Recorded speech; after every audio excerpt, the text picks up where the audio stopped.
Hi everyone, welcome to my channel. ತಮ್ಮೆಲ್ಲರಿಗೂ ನಮ್ಮ ಚಾನಲ್ಗೆ ಸ್ವಾಗತವನ್ನು ಕೋರುತ್ತಾ ಇವತ್ತಿನ ವಿಡಿಯೋದಲ್ಲಿ ವಿವಿಧ ಸ್ಪರ್ಧಾತ್ಮಕ ಪರೀಕ್ಷೆಗಳಲ್ಲಿ ಕೇಳಬಹುದಾದ ಮಾದರಿ ಪ್ರಶ್ನೆಗಳನ್ನು ತಮ್ಮೊಂದಿಗೆ ಹಂಚಿಕೊಳ್ತಾ ಇದ್ದೀನಿ. ಇದು ಇಲ್ಲಿ ಕರ್ನಾಟಕ ಶಿಕ್ಷಕರ ಅರ್ಹತಾ ಪರೀಕ್ಷೆ ಆಗಿರ್ಬೋದು, ಅಥವಾ ಇಲ್ಲಿ 6ನೇ ತರಗತಿಯ ಮೊರಾರ್ಜಿ ಆದರ್ಶ ವಿದ್ಯಾಲಯ ಅಥವಾ ಮೈನಾರಿಟಿ ಪ್ರವೇಶ ಪರೀಕ್ಷೆಗಳು ಕೂಡ ಉಪಯುಕ್ತವಾಗಬಹುದಾದಂತಹ ಪ್ರಶ್ನೆ ಪತ್ರಿಕೆ ಆಗಿರುತ್ತದೆ. ಓಕೆ, ಇಲ್ಲಿ ತಾವುಗಳು ನಮ್ಮ ಚಾನಲ್ ಫಸ್ಟ್ ಟೈಮ್ ನೋಡ್ತಾ ಇರೋರು ಚಾನಲನ್ನು ಸಬ್ಸ್ಕ್ರೈಬ್ ಆಗಿ, ಹಾಗೂ ಇಲ್ಲಿ ಪರೀಕ್ಷೆಗಳಲ್ಲಿ ಇಲ್ಲಿ ಕೇಳಬಹುದಾದ ಪ್ರಶ್ನೆಗಳನ್ನು ನಾವು ಇಲ್ಲಿ OMR ಉತ್ತರ ಪತ್ರಿಕೆಯಲ್ಲಿ ಯಾವ ರೀತಿ ಕೂಡ ಇಲ್ಲಿ ಆನ್ಸರ್ನ ಶೇಡಿಂಗ್ ಮಾಡಬೇಕನ್ನೋದು ಕೂಡ ತಮಗೆ ಇವತ್ತು ತಿಳಿಸ್ಕೊಡ್ತಾ ಇದ್ದೀನಿ. ಓಕೆ, ಇಲ್ಲಿ ನೋಡ್ಬೋದು, ಮೊದಲನೇದಾಗಿ ಒಟ್ಟು ವ್ಯಂಜನಾಕ್ಷರಗಳು ಎಷ್ಟು? ಇಲ್ಲಿ 36, 28, 34, ಅದೇ ರೀತಿಯಾಗಿ 49 ಇದೆ. ಇಲ್ಲಿ ಒಟ್ಟು ಕನ್ನಡದಲ್ಲಿರುವಂತಹ ಇಲ್ಲಿ ವ್ಯಂಜನಾಕ್ಷರಗಳ ಸಂಖ್ಯೆ ನೋಡಿದರೆ 34. ಅದರಲ್ಲಿ 25 ವರ್ಗೀಯ ವ್ಯಂಜನಗಳು ಹಾಗೂ 9 ಅವರ್ಗೀಯ ವ್ಯಂಜನಗಳು. ಸೊ ಹಾಗಾಗಿ ಇಲ್ಲಿ ಯಾವ್ದು ಆನ್ಸರ್ ಆಗುತ್ತೆ? ಇಲ್ಲಿ ನೋಡ್ಬೋದು, ಇಲ್ಲಿ ಸಿ ಆಪ್ಷನ್ ಆಗುತ್ತದೆ. ಇಲ್ಲಿ ಆ ಪ್ರಶ್ನೆಗೆ ಆನ್ಸರ್ನ ಯಾವ ರೀತಿ ಮಾಡಬೇಕು ನೋಡ್ಬೋದು. ಇಲ್ಲಿ ನೋಡ್ಬೋದು, 1ನೇ ಪ್ರಶ್ನೆ ಇದೆಯಲ್ಲ, ಇಲ್ಲಿ ಇದಕ್ಕೆ ತಾವು ನಾನು ಇಲ್ಲಿ ಸೀಸ್ ಪೆನ್ಸಿಲೇ ಮಾಡ್ತೀನಿ. ತಾವು ಇಲ್ಲಿ ನೀಲಿ ಅಥವಾ ಕಪ್ಪು ಬಾಲ್ ಪಾಯಿಂಟ್ ಪೆನ್ನನ್ನು ಬಳಸಿ ಶೇಡಿಂಗ್ ಈ ರೀತಿ ಮಾಡಬೇಕಾಗುತ್ತದೆ. ಇನ್ನು ನೆಕ್ಸ್ಟ್ ಪ್ರಶ್ನೆ ನೋಡೋಣ. ಇದರಲ್ಲಿ ವಿಸರ್ಗವನ್ನು ಹೊಂದಿರುವ ಪದ ಯಾವುದು? ಸಿಂಹ, ದುಃಖ, ಕಾಡು, ಮಂಗ. ಇಲ್ಲಿ ನೋಡ್ಬೋದು, ಸಿಂಹ ಅನ್ನುವಂಥದ್ದು ಇದು ಅನುಸ್ವಾರವನ್ನು ಹೊಂದಿರುವಂತಹ ಪದವಾಗಿದೆ. ಇವು ಕಾಡು ಇದೆಯಲ್ಲ, ಇದು ಒಂದು ಸರಳ ಪದ. ಇಲ್ಲಿ ಮಂಗ ಇದೆಯಲ್ಲ, ಇದು ಒಂದು ಅನುಸ್ವಾರವನ್ನು ಹೊಂದಿರುವಂತಹ ಪದ ಆಗಿದೆ. ಇಲ್ಲಿ ನೋಡ್ಬೋದು, ದುಃಖ ಅಂತಿದೆಯಲ್ಲ, ಇದು ವಿಸರ್ಗವನ್ನು ಹೊಂದಿರುವಂತಹ ಪದ ಆಗಿದೆ. ಹಾಗಾಗಿ ಇಲ್ಲಿ ಆನ್ಸರ್ 2ನೇದಕ್ಕೆ ಬಿ ಆನ್ಸರ್ ಆಗುತ್ತದೆ. ನಾವಿಲ್ಲಿ ಏನು ಮಾಡಬೇಕು? 2ನೇ ಪ್ರಶ್ನೆಗೆ ಬಿ ಇದೆಯಲ್ಲ, ಈ ರೀತಿಯಾಗಿ ನೀಟಾಗಿ ಸೀಸ್ ಪೆನ್ಸಿಲೇ ಶೇಡಿಂಗ್ ಮಾಡಬೇಕಾಗುತ್ತೆ. ನೆಕ್ಸ್ಟ್ ಪ್ರಶ್ನೆ ನೋಡೋಣ. ಇಲ್ಲಿ ನೋಡ್ಬೋದು, ದೌರ್ಜನ್ಯ ಪದದ ಅರ್ಥ. ಎ ದಬ್ಬಾಳಿಕೆ, ಭಯ, ಪಾಯ, ಅದೇ ರೀತಿಯಾಗಿ ಆತುರ ಅಂತಿದೆ.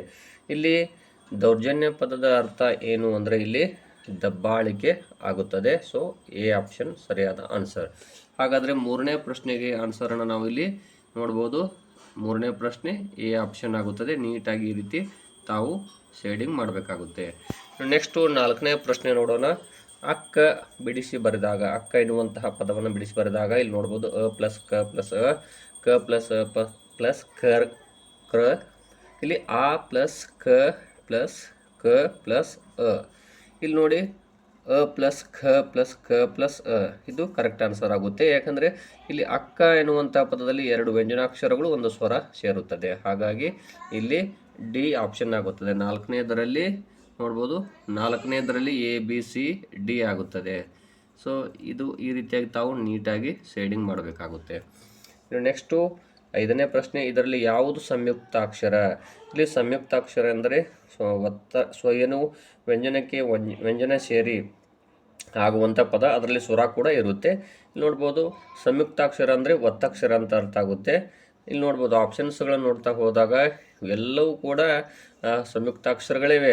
ಆದರೆ ಇಲ್ಲಿ ಕೇಳಬೇಕಾಗಿದ್ದವ್ರು ಏನಂದರೆ ಇಲ್ಲಿ ಸಜಾತಿ ಸಂಯುಕ್ತಾಕ್ಷರ ಅಂತ ಕೇಳಬೇಕಾಗಿತ್ತು. ಇಲ್ಲಿ ಕೇವಲ ಸಂಯುಕ್ತಾಕ್ಷರ ಅಂತ ಕೊಟ್ಟಿದ್ದಾರೆ. ಸೊ ಹಾಗಾಗಿ ಇಲ್ಲಿ ಸಜಾತಿ ಸಂಯುಕ್ತಾಕ್ಷರ, ವಿಜಾತಿ ಸಂಯುಕ್ತಾಕ್ಷರ ಅಂತ ಬರ್ತಾವೆ. ಇಲ್ಲಿ ಅವ್ರು ಕೇಳಬೇಕಾಗಿತ್ತು ವಿಜಾತಿ ಆಗಬೇಕಾಗಿತ್ತು. ಯಾಕಂದರೆ ಇಲ್ಲಿ ನೋಡಿ, ಇದು ಸಜಾತಿ ಇದೆ, ಅಣ್ಣ, ಅಮ್ಮ, ತಮ್ಮ ಅಂತಿದೆಯಲ್ಲ, ಇವೆಲ್ಲವೂ ಕೂಡ ಸಜಾತಿ ಸಂಯುಕ್ತಾಕ್ಷರ ಅಥವಾ ಸಜಾತಿ ಒತ್ತಕ್ಷರ. ಸೊ ವಿಜಾತಿ ಸಂಯುಕ್ತಾಕ್ಷರ ಯಾವುದು ಅಂತ ಕೇಳಬೇಕಾಗಿತ್ತು ಅವರು. ಇಲ್ಲಿ ಎ ಆಪ್ಷನ್ ಆಗುತ್ತದೆ. ಇಲ್ಲಿ 5ನೇ ಪ್ರಶ್ನೆ ನೋಡ್ಬೋದು, 5ನೇ ಪ್ರಶ್ನೆ ಎ ಆನ್ಸರ್ ಆಗುತ್ತದೆ. ಇಲ್ಲಿ ನೋಡಿ, ಈ ರೀತಿಯಾಗಿ ತಾವು ನೀಟಾಗಿ ಶೇಡಿಂಗ್ ಮಾಡಬೇಕಾಗುತ್ತೆ. ಇನ್ನು ನೆಕ್ಸ್ಟು 6ನೇ ಪ್ರಶ್ನೆ ನೋಡಿ. ಬಹುವಚನಕ್ಕೆ ಬದಲಿಸಿ. ಮರ, ಇಲ್ಲಿ ಎಲೆಗಳು, ನಾಯಕರು, ಮರಗಳು, ಮಿತ್ರ. ಮರಗಳು ಆಗುತ್ತದೆ. ಸೊ ಇಲ್ಲಿ ಸಿ ಆಪ್ಷನ್ ಆಗುತ್ತದೆ. ಹಾಗಾದರೆ 6ನೇ ಪ್ರಶ್ನೆಗೆ ಆನ್ಸರ್ ನೋಡ್ಬೋದು. ಇಲ್ಲಿ ಎ ಬಿ ಸಿ ಈ ರೀತಿಯಾಗಿ ತಾವು ನೀಟಾಗಿ ಶೇಡಿಂಗ್ ಮಾಡಬೇಕಾಗುತ್ತೆ. ನೆಕ್ಸ್ಟು 7ನೇ ಪ್ರಶ್ನೆ. ಧನುಶ್ರೀ ಗೀತೆ ಹಾಡಿದಳು, ಇದು ಯಾವ ಕಾಲದಲ್ಲಿದೆ? ವರ್ತಮಾನ ಕಾಲ, ಭೂತಕಾಲ, ಭವಿಷ್ಯತ್ ಕಾಲ, ಚಳಿಗಾಲ. ಇಲ್ಲಿ ನೋಡ್ಬೋದು, ಧನುಶ್ರೀ ಗೀತೆ ಹಾಡಿದಳು ಅಂತಿದೆಯಲ್ಲ, ಇದು ಭೂತಕಾಲದ ವಾಕ್ಯ.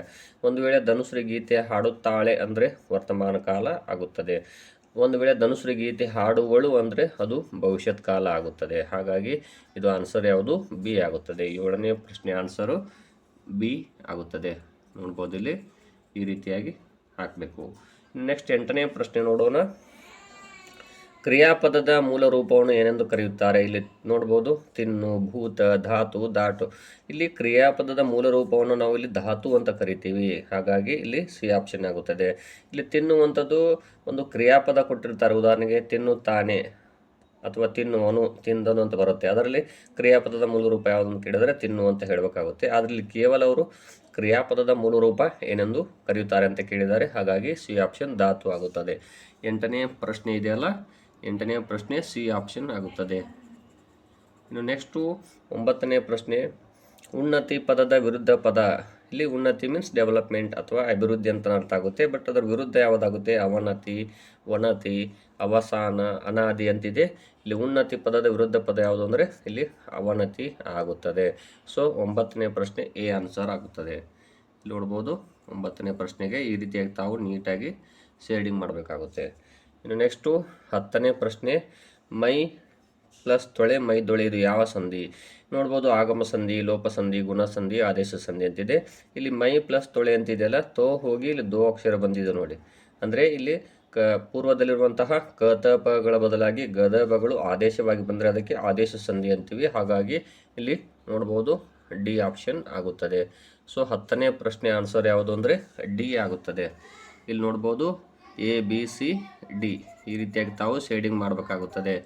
ಇನ್ನು ನೆಕ್ಸ್ಟು 11ನೇ ಪ್ರಶ್ನೆ ಏನಂತ ತಾವು ನೋಡ್ಬೋದಲ್ಲಿ, ಕಾಂಚನ ಸುಂದರ ಹುಡುಗಿ, ಗೆರೆ ಎಳೆದ ಪದ. ಇದು ನಾಮ ವಿಶೇಷಣ, ಗುಣ ವಿಶೇಷಣ, ಧಾತು ಹಾಗೂ ಕರ್ಮಪದ. ಇಲ್ಲಿ ಕಾಂಚನ ಎನ್ನುವಂತಹ ಒಂದು ನಾಮಪದ ಇದೆಯಲ್ಲ, ಇದನ್ನು ವರ್ಣನೆ ಮಾಡಿರುವಂತಹ ಪದ ಇದಾಗಿದೆ. ಹಾಗಾಗಿ ಇದು ಗುಣ ವಿಶೇಷಣವಾಗಿದೆ. ಒಂದು ವೇಳೆ ಕ್ರಿಯಾಪದವನ್ನು ವರ್ಣನೆ ಮಾಡಿದರೆ ಅದು ಅಲ್ಲಿ ಏನಾಗ್ತಿತ್ತು? ಗುಣ ವಿಶೇಷಣ ಆಗ್ತಿತ್ತು. ಇದು ಕೇವಲ ನಾಮ ವಿಶೇಷಣ. ಸೊ ಇಲ್ಲಿ ಎ ಆಪ್ಷನ್ ಆಗುತ್ತದೆ. ನೋಡ್ಬೋದು, 11ನೇ ಪ್ರಶ್ನೆ ಇದೆಯಲ್ಲ, ಅದಕ್ಕೆ ಆನ್ಸರ್ ಯಾವುದು ಅಂದರೆ ಇಲ್ಲಿ ಎ ಆನ್ಸರ್ ಆಗುತ್ತದೆ. ಇನ್ನು ನೆಕ್ಸ್ಟು ಈ ರೀತಿಯಾಗಿ ತಾವು ನೀಟಾಗಿ ರೌಂಡಾಗಿ ಶೇಡಿಂಗ್ ಮಾಡಬೇಕಾಗುತ್ತೆ ಎ ಆಪ್ಷನ್ಗೆ. ನೆಕ್ಸ್ಟ್ ಪ್ರಶ್ನೆ ನೋಡ್ಬೋದು ತಾವಿಲ್ಲಿ, ಗೌಡ ಪದದ ಲಿಂಗ ರೂಪ ಬದಲಿಸಿ. ಗೌಡ ಅನ್ನುವಂಥದ್ದು ಇದು ಪುಲ್ಲಿಂಗದಲ್ಲಿರುವಂತಹ ಪದವಾಗಿದೆ. ಇದನ್ನು ನಾವು ಸ್ತ್ರೀಲಿಂಗಕ್ಕೆ ಬದಲಿಸಬೇಕಾಗುತ್ತೆ. ಇಲ್ಲಿ ಎ ಗೌಡತಿ, ಬಿ ಗೌಡ್ರು, ಸಿ ಗುಂಡ, ಡಿ ಗಂಡು ಅಂತಿದೆ. ಇಲ್ಲಿ ಗೌಡ ಅನ್ನುವಂಥದ್ದು ಗೌಡತಿ ಆಗುತ್ತದೆ. ಒಂದು ವೇಳೆ ಗೌಡತಿ ಕೊಟ್ಟಿದ್ದರೆ ಗೌಡ ಅಂತ ಬರೀಬೇಕಾಗಿತ್ತು ಇಲ್ಲಿ. ಹಾಗಾಗಿ 12ನೇ ಪ್ರಶ್ನೆಗೆ ಎ ಆಪ್ಷನ್ ಆಗುತ್ತದೆ. ಇಲ್ಲಿ ನೋಡ್ಬೋದು, 12ನೇ ಪ್ರಶ್ನೆ ಇದೆಯಲ್ಲ, ಇದಕ್ಕೆ ನೀಟಾಗಿ ತಾವು ಈ ರೀತಿ ಎ ಆಪ್ಷನ್ಗೆ ರೌಂಡಾಗಿ ಶೇಡಿಂಗ್ ಮಾಡಿದರೆ ಇದಕ್ಕೊಂದು ಮಾರ್ಕ್ಸ್ ತಮಗೆ ಸಿಗುತ್ತದೆ. ಇನ್ನು ನೆಕ್ಸ್ಟ್ ಪ್ರಶ್ನೆ ನೋಡೋಣ. ಬ ಪ್ಲಸ್ ಆ, ಎ ಪ್ಲಸ್ ಆ, ರ ಪ್ಲಸ್ ಇ, ಕ ಪ್ಲಸ್ ಎ ಕೂಡಿಸಿ ಬರೆದಾಗ ಇಲ್ಲಿ ನೀರಡಿಕೆ, ಬಾಯಾರಿಕೆ, ಹಸಿವು, ನಿದ್ರೆ ಅಂತಿದೆ. ಇಲ್ಲಿ ನೋಡ್ಬೋದು, ಬಾ ಇದು ಯಾ, ಇದು ರಿ, ಇದು ಕೆ. ಸೊ ಹಾಗಾಗಿ ಬಾಯಾರಿಕೆ ಆಗುತ್ತದೆ. ಹಾಗಾದರೆ ಇಲ್ಲಿ ಬಿ ಆಪ್ಷನ್ ಆಗುತ್ತದೆ. ಅಂದರೆ 13ನೇ ಪ್ರಶ್ನೆ ಆನ್ಸರ್ ಯಾವುದು ಅಂದರೆ ಬಿ ಆಗುತ್ತದೆ. ಇಲ್ಲಿ ನೋಡ್ಬೋದು, ಇಲ್ಲಿ 13ನೇ ಪ್ರಶ್ನೆ ಆನ್ಸರ್ ಬಿ ಆಗುತ್ತದೆ. ಈ ರೀತಿಯಾಗಿ ತಾವು ನೀಟಾಗಿ ಶೇಡಿಂಗನ್ನು ಮಾಡಬೇಕು, ಆವಾಗ ಇದಕ್ಕೊಂದು ಮಾರ್ಕ್ಸ್ ತಮಗೆ ಸಿಗುತ್ತದೆ. ಇನ್ನು ನೆಕ್ಸ್ಟ್ ಪ್ರಶ್ನೆ ನೋಡೋಣ. ಕ್ರೋಧ ಪದದ ಸಮಾನಾರ್ಥಕ ಪದ. ಇಲ್ಲಿ ಕೋಪ, ಅಳು, ನಗು, ಚೀರಾಟ ಅಂತಿದೆ. ನೋಡ್ಬೋದು, ಇಲ್ಲಿ ನಗು, ಚೀರಾಟ, ಅಳು, ಕೋಪ ಅಂತ ಇದೆ. ಕ್ರೋಧ ಅಂದರೆ ಇಲ್ಲಿ ಸಿಟ್ಟು, ಕೋಪ ಎರಡೂ ಒಂದೇ ಆಗುತ್ತದೆ. ಹಾಗಾಗಿ ಇಲ್ಲಿ ಯಾವುದು 14ನೇ ಪ್ರಶ್ನೆಗೆ ಎ ಆನ್ಸರ್ ಆಗುತ್ತದೆ. ಇಲ್ಲಿ ನೋಡ್ಬೋದು, 14ನೇ ಪ್ರಶ್ನೆಗೆ ಎ ಆನ್ಸರ್ ಆಯಿತು. ಈ ರೀತಿಯಾಗಿ ತಾವು ನೀಟಾಗಿ ಶೇಡಿಂಗ್ ಮಾಡಬೇಕು. ಸೀಸ್ ಪೆನ್ಸಿಲನ್ನು ಯೂಸ್ ಮಾಡಬೇಡಿ. ನೀಲಿ ಅಥವಾ ಬ್ಲ್ಯಾಕ್ ಇಂಕ್, ಕಪ್ಪು ಇಂಕ್ ಇರುವಂತಹ ಒಂದು ಬಾಲ್ ಪಾಯಿಂಟ್ ಪೆನ್ನನ್ನು ಬಳಸಬೇಕಾಗುತ್ತೆ. ನೆಕ್ಸ್ಟ್ ಪ್ರಶ್ನೆ, ವೈಯಕ್ತಿಕ ಪತ್ರ ಬರೆಯುವಾಗ ಕಿರಿಯರಿಗೆ ಬಳಸುವ ಸಂಬೋಧನೆ. ಇಲ್ಲಿ ನೋಡ್ಬೋದು, ಎ ಮಾತೋಶ್ರೀ, ಬಿ ಪೂಜ್ಯ, ಸಿ ತೀರ್ಥರೂಪ, ಡಿ ಚಿರಂಜೀವಿ ಅಂತ ಇದೆ. ಇಲ್ಲಿ ನೋಡ್ಬೋದು, ಇಲ್ಲಿ ಮಾತೋಶ್ರೀಯವರಿಗೆ ಪತ್ರ ಬರೆಯುವಾಗ ಅಂದರೆ ಇಲ್ಲಿ ತಾಯಿಯವರಿಗೆ ಪತ್ರ ಬರೆಯುವಾಗ ಮಾತೋಶ್ರೀ ಬಳಸ್ತಾರೆ. ತಂದೆಗೆ ಪತ್ರ ಬರೆಯುವಾಗ ಇಲ್ಲಿ ತೀರ್ಥರೂಪ ತಂದೆಯವರಿಗೆ ಬಳಸ್ತಾರೆ, ಪೂಜ್ಯ ಗುರುಗಳಿಗೆ ಬಳಸ್ತಾರೆ. ಅದೇ ರೀತಿಯಾಗಿ ಇಲ್ಲಿ ಚಿರಂಜೀವಿ ಅಂತಿದೆ ನೋಡಿ. ಇದು ಚಿರಂಜೀವಿ ಅನ್ನುವಂಥದ್ದು ಕಿರಿಯರಿಗೆ ಪತ್ರ ಬರೆಯುವಾಗ ಇಲ್ಲಿ ಬಳಸುವಂತಹ ಸಂಬೋಧನೆ ಆಗಿದೆ. ಸೊ ಹಾಗಾಗಿ 15ನೇ ಪ್ರಶ್ನೆಗೆ ಡಿ ಆಪ್ಷನ್ ಆಗುತ್ತದೆ. ನೋಡ್ಬೋದು, ಇಲ್ಲಿ 15ನೇ ಪ್ರಶ್ನೆ ಇಲ್ಲಿದೆಯಲ್ಲ, ಈ ರೀತಿಯಾಗಿ ತಾವು ನೀಟಾಗಿ ಡಿ ಆಪ್ಷನ್ಗೆ ಹಾಕಬೇಕು, ಶೇಡಿಂಗನ್ನು ಮಾಡಬೇಕು. ಇನ್ನು ನೆಕ್ಸ್ಟ್ ಪ್ರಶ್ನೆ ನೋಡಿ. ಇದು ಯಾವ ಲೇಖನ ಚಿಹ್ನೆ? ಇಲ್ಲಿ ಕೊಟ್ಟಿದ್ದಲ್ಲ, ಇಲ್ಲಿ 2 ಪಾಯಿಂಟನ್ನು ಕೊಟ್ಟಿರ್ತಾರೆ. ಇದು ಯಾವ ಲೇಖನ ಚಿಹ್ನೆ? ಇದು ಆವರಣ ಚಿಹ್ನೆ, ಉದ್ಧರಣ ಚಿಹ್ನೆ, ವಿವರಣ ಚಿಹ್ನೆ, ಅಲ್ಪ ವಿರಾಮ ಚಿಹ್ನೆ ಅಂತಿದೆ ನೋಡಿ. ಇಲ್ಲಿ ವಿವರಣ ಚಿಹ್ನೆ ಅಂದಾಗ ಹೆಂಗೆ ಬಳಸ್ತಾರೆ ನಿಮ್ಗೆ ತೋರಿಸ್ತೀನಿ ನೋಡ್ರಿ. ವಿವರಣೆ ಚಿಹ್ನೆ ಅಂದಾಗ ಈ ರೀತಿ 2 ಚುಕ್ಕಿ ಕೊಟ್ಟು ಈ ರೀತಿ ಗೆರೆಯನ್ನು ಕೊಡ್ತಾರೆ. ಇನ್ನು ನೆಕ್ಸ್ಟು ಆವರಣ ಚಿಹ್ನೆ ಅಂದರೆ ಗೊತ್ತಿದೆ, ಬ್ರಾಕೆಟ್ ಈ ರೀತಿ ಕೊಡ್ತಾರೆ. ಇನ್ನು ನೆಕ್ಸ್ಟು ಅಲ್ಪ ವಿರಾಮ ಚಿಹ್ನೆ ಅಂದಾಗ ಈ ರೀತಿ ಕಾಮನ ಕೊಡ್ತಾರೆ. ಹಾಗಾಗಿ ಇದು ಯಾವುದಾಗುತ್ತೆ ನೋಡಿ, ಉದ್ಧರಣ ಚಿಹ್ನೆ ಆಗುತ್ತದೆ. ಸೊ ಇಲ್ಲಿ 16ನೇ ಪ್ರಶ್ನೆ ಆನ್ಸರು ಬಿ ಆಗುತ್ತದೆ. ಇಲ್ಲಿ ನೋಡ್ಬೋದು 16ನೇ ಪ್ರಶ್ನೆಗೆ ಆನ್ಸರ್ ಯಾವುದು, ಬಿ ಆಗುತ್ತದೆ. ಇನ್ನು ನೆಕ್ಸ್ಟ್ ಪ್ರಶ್ನೆ ನೋಡೋಣ. 17ನೇದು ರವಿಯಲ್ಲಿರುವ ವಿಭಕ್ತಿ ಪ್ರತ್ಯಯ ನೋಡ್ಬೋದು, ರವಿಯಲ್ಲಿ ಅಂತ ಹೇಳ್ತಾರೆ. ಇಲ್ಲಿ ನೋಡ್ರಿ, ಪಂಚಮಿ, ನೆಕ್ಸ್ಟು ಸಪ್ತಮಿ, ಪ್ರಥಮ, ಷಷ್ಠಿ. ಇಲ್ಲಿ ಷಷ್ಠಿ ಇದು ಯಾವುದು, ಇದು ವಿಭಕ್ತಿ ಪ್ರತ್ಯಯ ಯಾವುದು ಅಂದರೆ ಅ ಆಗುತ್ತದೆ. ಪ್ರಥಮ ಯಾವುದು, ಉ ಆಗುತ್ತದೆ. ಇಲ್ಲಿ ಸಪ್ತಮಿದು ಅಲ್ಲಿ, ಇನ್ನು ಪಂಚಮಿ ದೆಸೆಯಿಂದ ಅಂತಿದೆ. ಸೊ ಇದು ಹಾಗಾದರೆ ರವಿ ಎಲ್ಲಿ ಅಂತಿದೆ ನೋಡಿ, ರವಿ ಪ್ಲಸ್ ಅಲ್ಲಿ, ರವಿ ಪ್ಲಸ್ ಅಲ್ಲಿ. ಹಾಗಾಗಿ ಇಲ್ಲಿ ಬಿ ಆಪ್ಷನ್ ಇದೆಯಲ್ಲ, ಸಪ್ತಮಿ ಆಗುತ್ತದೆ. ಸೊ 17ನೇ ಪ್ರಶ್ನೆ ಆನ್ಸರ್ ಯಾವುದು, ಬಿ ಆಗುತ್ತದೆ. ಇಲ್ಲಿ ಆನ್ಸರ್ನ ತಾವು ನೀಟಾಗಿ ಈ ರೀತಿ ಶೇಡಿಂಗ್ ಮಾಡಬೇಕು. ನೆಕ್ಸ್ಟ್ ಪ್ರಶ್ನೆ ನೋಡಿ. ಮಧುಫಲ ಪದದ ಅರ್ಥ ಸಿಹಿಯಾದ ಹಣ್ಣು, ಕಹಿಯಾದ ಹಣ್ಣು, ಹುಳಿಯಾದ ಹಣ್ಣು, ಖಾರವಾದ ಹಣ್ಣು ಅಂತಿದೆ. ಇಲ್ಲಿ ಮಧುಫಲ ಪದದ ಅರ್ಥ ಯಾವುದು ಅಂದರೆ ಸಿಹಿಯಾದ ಹಣ್ಣು. 18ನೇ ಪ್ರಶ್ನೆಗೆ ಎ ಆನ್ಸರ್ ಆಗುತ್ತದೆ. ನೋಡ್ಬೋದು, ಇಲ್ಲಿ ನೀಟಾಗಿ ಈ ರೀತಿ ಶೇಡಿಂಗನ್ನು ಮಾಡಬೇಕು. ಇನ್ನು ನೆಕ್ಸ್ಟು ಬಳೆಗಾರ ಯಾವ ನಾಮಪದ, ರೂಢನಾಮ, ಅಂಕಿತನಾಮ, ನಾಮಪದ, ಅನ್ವರ್ಥನಾಮ. ಇಲ್ಲಿ ಬಳೆಗಾರ ಎನ್ನುವಂಥವನಿಗೆ ಬೇರೆ ಹೆಸರಿರುತ್ತೆ, ಆದರೆ ಅವನು ಕರೆಯುವುದು ಅವನು ಮಾಡುವಂತಹ ಕೆಲಸದ ಆಧಾರದ ಮೇಲೆ. ಹಾಗಾಗಿ ಇಲ್ಲಿ ರೂಢನಾಮ ಅಂದರೆ ರೂಢಿಯಿಂದ ಬಂದಂತಹ ಪದಗಳಾಗುತ್ತವೆ. ಅಂಕಿತನಾಮ ಅಂದರೆ ಇಟ್ಟಂತಹ ಹೆಸರುಗಳಿಗೆ ಅಂಕಿತನಾಮ ಅಂತೀವಿ. ಇಲ್ಲಿ ನಾಮಪದ ಅಂದರೆ ಒಬ್ಬ ವ್ಯಕ್ತಿ, ವಸ್ತು, ಸ್ಥಳಗಳ ಹೆಸರನ್ನು ಸೂಚಿಸುವಂತಹ ಪದ ಆಗುತ್ತೆ. ಆದರೆ ಇಲ್ಲಿ ಅನ್ವರ್ಥನಾಮ ಇದೆಯಲ್ಲ, ಅವರು ಮಾಡುವ ಕೆಲಸ, ಅವರ ರೂಪ, ಗುಣಲಕ್ಷಣಗಳ ಆಧಾರದ ಮೇಲೆ ಕರೆಯುವಂಥ ಪದ ಯಾವುದು ಅಂದರೆ ಅನ್ವರ್ಥನಾಮ. ಇಲ್ಲಿ ನೋಡ್ಬೋದು, ಬಳೆಗಾರ 19ನೇದು ಡಿ ಆನ್ಸರ್ ಆಗುತ್ತದೆ. ಸೊ ಇಲ್ಲಿ ನೋಡ್ಬೋದು 19ನೇ ಪ್ರಶ್ನೆ ಆನ್ಸರ್ ಯಾವುದು, ಡಿ ಆಗುತ್ತದೆ. ಈ ರೀತಿ ತಾವು ನೀಟಾಗಿ ಶೇಡಿಂಗ್ ಮಾಡಬೇಕು. ಇನ್ನು 20ನೇ ಪ್ರಶ್ನೆ. ಭಾರತದಲ್ಲಿರುವ ಚತುಷ್ಪಥ ರಸ್ತೆಗಳು ಇವೆ. ಗೆರೆ ಎಳೆದ ಪದದ ಅರ್ಥ 4, 3, 2, 6. ಚತುಷ್ಪಥ ಅಂದರೆ ಇಲ್ಲಿ 4 ಅಂತ ಅರ್ಥ ಆಗುತ್ತೆ. 20ನೇ ಪ್ರಶ್ನೆ ಆನ್ಸರ್ ಯಾವುದು, ಇಲ್ಲಿ ಎ ಆಗುತ್ತದೆ. ಇಲ್ಲಿ ನೋಡ್ಬೋದು,